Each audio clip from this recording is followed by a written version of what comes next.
Obinna grew into a man with deep eyes and silent strength. He learned to speak English, not with joy but with anger. He watched the master. He listened. He planned. He found others who still had fire in their hearts. Together they whispered about freedom, about running, about fighting. One stormy night, they escaped through the forest, over rivers, through thorns. They ran like hunted animals. Some were caught, some died. But Obinna reached a village of freed slaves. There he became a leader. He helped others escape. He built homes. He sang again. And one day, by a miracle, he found Adeze.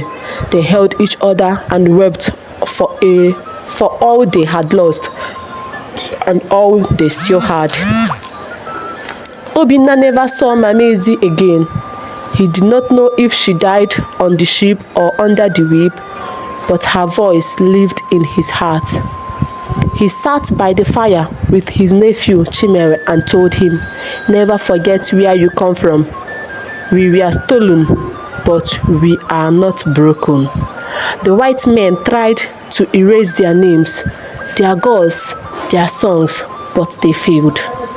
Obinna told their story. He told of the river, the village, the betrayal, the ships, and the pain, and the fight.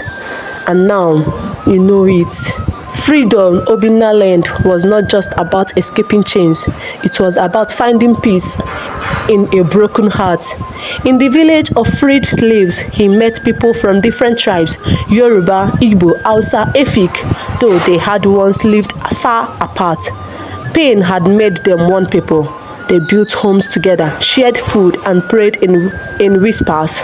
Some called on the gods of their fathers. Others had accepted the white man's god, but all of them wanted to be the whole again.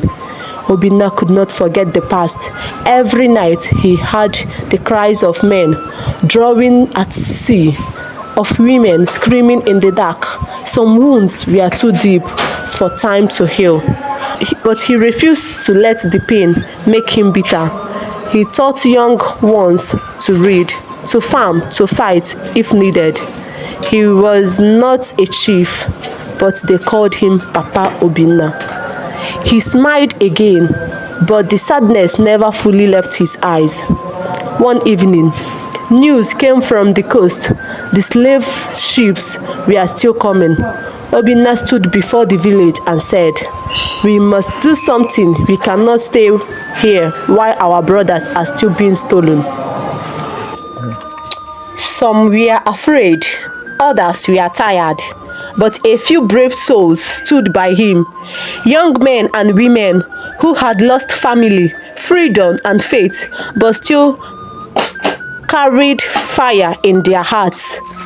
They formed a small group and returned to the forest trails. They hid in trees, attacked slave traders in the night, freed captives before they reached the ships. They became legends, ghosts of the forest. Some called them bandits, others called them heroes. Obinna did not care what name they used. One day, they attacked a convoy carrying slaves from an inland ride. Obinna broke open a cage and found a woman with silver hair. His heart stopped. It was Mamezi.